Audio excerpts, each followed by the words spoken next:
We've got a Stadium balance update. Aaron Keller also speaks about Stadium and its effect on the game. He does talk about crossplay as well. And yeah, we've got a balance update for Stadium. And also, the Gundam skins have been leaked by Polygon. So this is taken from Overwatch Cavalry. I'll chuck them up on the screen. You guys can take a look at them. Yeah, they're Gundam skins. I'm going to be honest, I've never watched Gundam in my life, so I don't really know what these are. I know, like, the mech, and I think Mercy looks like the mech. Gundam wing.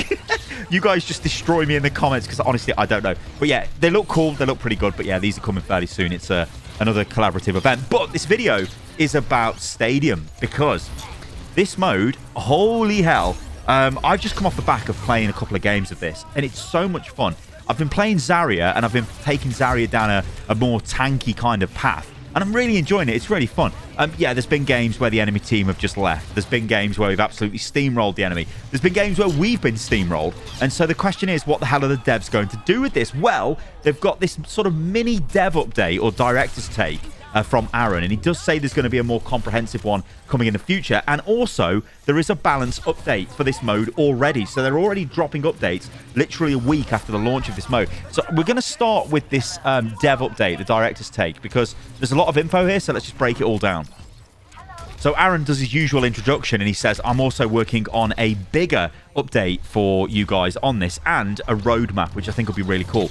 But then he starts talking details. He says, first of all, we've listened to your feedback on Stadium and have some in-game data on it already.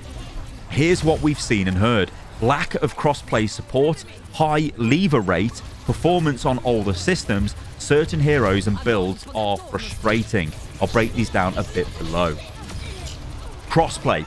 We agree that this is an issue, as our goal for Stadium is to enable everyone to get to play with their friends through crossplay. There are two ways we can do this. Either create an unranked version of Stadium to enable it there and turn crossplay on in the current ranked version. Part of this decision will come down to how popular the game mode is. If a ton of people are playing it, then we'd feel confident there would be enough players in the unranked and ranked versions to support healthy queue times and matchmaking. All that being said, either version requires a patch and we're still investigating the timeline. We had hope for Season 16 mid-season, but it's looking like Season 17 launch might be more realistic. So the takeaway from that is come back at Season 17 launch and there'll either be an unranked queue for Stadium, which will be crossplay, or if there's not enough people playing it, then they'll probably convert the ranked mode into crossplay and then just let us carry on. But honestly, I think this mode's super fun. Like, I looked at the SteamDB chart for the game. I'm not going to put it in this video because honestly, SteamDB, whatever. But it was almost at the peak for Overwatch 2 on Steam since its launch with Stadium.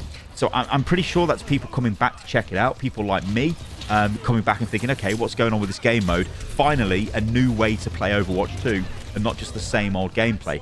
So I think it's probably done quite well. But yeah, come back at the start of Season 17 most likely for crossplay.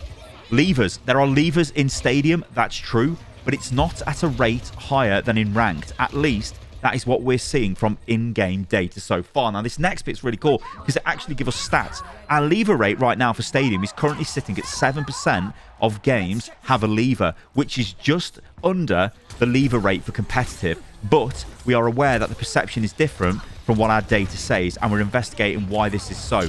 Also, on Thursday, we fixed a bug that caused lever penalties to not be enabled for some players. With this resolved, we're looking forward to seeing whether this lowers lever rates any further. So I think what's going on here is it feels much worse in this game mode when somebody leaves and you've played a couple of rounds, because it almost feels in your head you're playing different maps, if that makes sense. I know the time investment might not be a lot more than it will be just playing a standard competitive game, but it feels like, okay, we're at round 4 now. Oh no, we've got a lever. That's not going to feel great. So I think it just kind of amplifies the effect. But it is interesting there. It gives stats on lever rates in comp games. It's just under 7%, and it's basically 7% in Stadium right now. So that's some interesting stats there. But yeah, some potential fixes coming for this in the future, but it's not as bad as we think, which is good. Stadium performance. So there's been some performance issues on some computers and I believe on consoles as well. So because of the sheer amount of extra abilities and powers that players can equip in Stadium, it is a technically demanding game mode. We've heard that it's hitting some systems harder, especially older ones. Because of this, the decision to lock older hardware to 30 FPS in the mode was made. This would stop erratic frame rate swings, but it could feel worse more consistently for some players. We're putting tech in to dynamically disable this and are hoping to test it out in the next few weeks. Also, some players run the PS4 version of Overwatch 2 on their PS5 systems.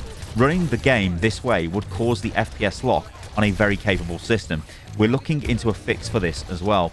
We're also looking into general performance improvements. To be honest, we're continuously doing this for the whole game. Overwatch 2 is constantly adding new features, so we're always looking for performance improvements to keep the latest tech running as smooth as possible. And yeah, this goes without saying. I think console, there are some issues with console performance, and it seems to suffer a lot, especially when the game updates. So I think Blizzard need to be a bit more focused on that. And obviously, it's stressing them out a bit more with Stadium because there's, I guess, more stuff going on in Stadium. So it's causing more demand on systems. So this is just one to look out for. But again, it's the same old developer thing of like, yeah, we're always working on this, so we'll try and sort it out. Heroes and builds. There's been a lot of talk about the power levels of different heroes and different builds. Theory crafting is one of the most fun aspects of Stadium, and I agree with that. We do think that it's going to take a little while for players to figure different builds out, but we also don't want to leave frustrating elements in it for too long. So in the meantime, we're looking at nerfing just a few of the items that could cause frustration, as well as buffing more that players just aren't picking that much. These changes should affect everyone in the lineup, but there are targeted adjustments for Cassidy, D.Va, and Zarya. We've released a quick patch for the weekend. We're watching this part of Stadium very closely, and we'll most likely follow up with more balance changes soon. So we'll get onto that in a second, guys, so stay tuned. He also then quickly touches on hero bans, Freya, and perks. Now, a funny thing with Freya is they said they were going to buff her, but then they actually didn't buff her. It's like they forgot to do the patch. We got the patch notes, but they didn't actually update her in the game. So apparently they've updated her now, but I think she's still seeing... the problem with her is, why won't you just play Sojourn? You know what I mean? Don't play Freya. It's difficult. Anyway, he goes on to say this: hero bans, Freya, and perks. We are currently crunching data on hero bans and perks, as well as seeing how players are responding to Freya. But we'll be talking about these in the next few weeks. We have a lot more on Stadium for everyone soon, including a Reddit AMA with some of our Stadium dev team on Monday. Thanks for all your great feedback. We appreciate it. Okay, so yeah, that's whatever. Let's move on to the actual updates for Stadium. So let's begin with Freya. This isn't Stadium specific, this is just a hero balance update. So Freya, the quick dash ability 1, cooldown has been reduced from 4.5 to 3.5 seconds, and updraft has been cooldown reduced from 12 to 10 seconds. So it's giving her a bit more mobility. It's probably going to help her, but I don't know, she's probably still going to struggle. I almost think like she's a bit too complex in terms of, if you want a raw aim hero, I think you're just going to play Sojourn or, you know, a hero like that instead of Freya. I don't know. I think she's going to struggle to get picked. Okay, let's move on to the Stadium-specific updates. So D.Va is the first one, the devs say. We want to make sure that every hero has answers to their potential counter, so we're increasing D.Va's ability to combat Zarya's beam damage. Plot armor, rare hero survival item. Increased damage reduction against beams to 65%. This is up from 30%. Now, if you play a lot of tank, and I've been playing a lot of Zarya, you play into D.Va, you just beam D.Va down. So she definitely needs this because she doesn't have an option to really deal with you. And Zarya can like increase her charge, increase the amount of ammo she's got. She's got more beam uptime, increase the beam damage. It's just like massive. You can do crazed amounts of damage with Zarya. Moving on to Cassidy.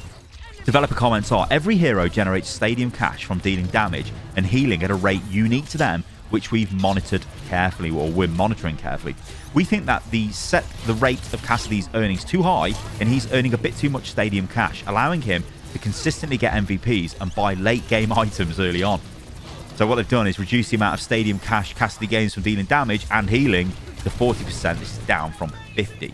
So now these are weapon item changes.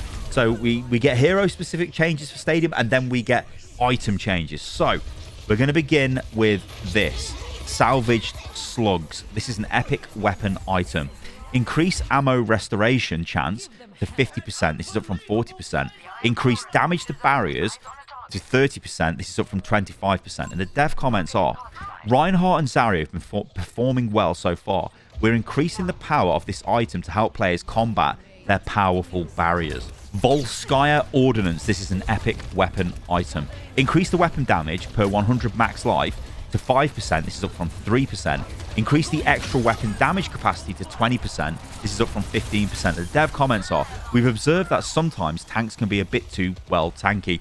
Volskaya Ordnance was a tough item to make work, but not a big enough payoff. So we're adding a little bit of power here to make it more efficient item to buy in those cases. So moving on to survival items, Iron Eyes. This is a rare survival item. Damage reduction against incoming critical hits has increased from 20%. This is up to 20%, sorry. This is up from 15%. Dev comments are, we're increasing the damage reduction of Iron Eyes to give players more powerful tools to combat builds with high burst damage. Reinforced Titanium, a rare survival item. Damage reduction against incoming ability damage while you have shields increased to 15%. This is up from 10%. Dev comments are, we're increasing the damage reduction of Reinforced Titanium to give players more powerful tools to combat builds with high burst damage. There's also some general bug fixes here. So they fixed an issue where competitive points are not granted if the match ends early because one team member left entirely. One team left entirely. And fixed an issue where overhealth is consumed on top of normal damage if the total amount of damage is more than the current amount of overhealth on that hero. All right, guys. So yeah, this to me is really cool because I am following the development of Stadium. Like, I want to see where they go with this because it's such a I don't know whether this is just me getting older or maybe I've like had my fill of standard Overwatch. I don't know. But I feel like this is definitely a mode you can just drop in and drop out of. And I feel like I'm having a nice little bit of progression in the mode. I'm having quite a lot of fun. It feels familiar, but it also feels different enough to kind of keep me engaged. And I'm sure that's what they were going for with Stadium. And I'm pretty sure they were targeting trying to get older players back to give them like, you know, a new experience in the game that they are familiar with. Or maybe it could just be a case of like, you know, everything's a third-person shooter these days, so let's convert our game into that with items. I don't know. Nah, I mean, honestly, this is just a case of using a lot of the PvE elements that they've designed over the years, I think, and polishing them up and slapping them into this mode. I mean, I think Stadium's been in development for nearly 3 years anyway, so it makes sense because that was kind of like the end of the PvE, and they sort of came up with this idea and went for it. So yeah. All right, guys, let me know what you think about this in the comments below. But what I'm really interested in, and I'm super interested in this, is if you're playing this and it's brought you back to Overwatch, because it kind of has to me. And it's weird. Like, well, it's not weird. I just feel like I've got too many games to play. And Overwatch is getting back into that rotation. All right, guys, thanks for watching anyway. I'll catch you lovely lot on the next one. Remember, if you did enjoy the video, then do like the video, subscribe to the channel, and yeah, I'll catch you guys in the next one. See you soon.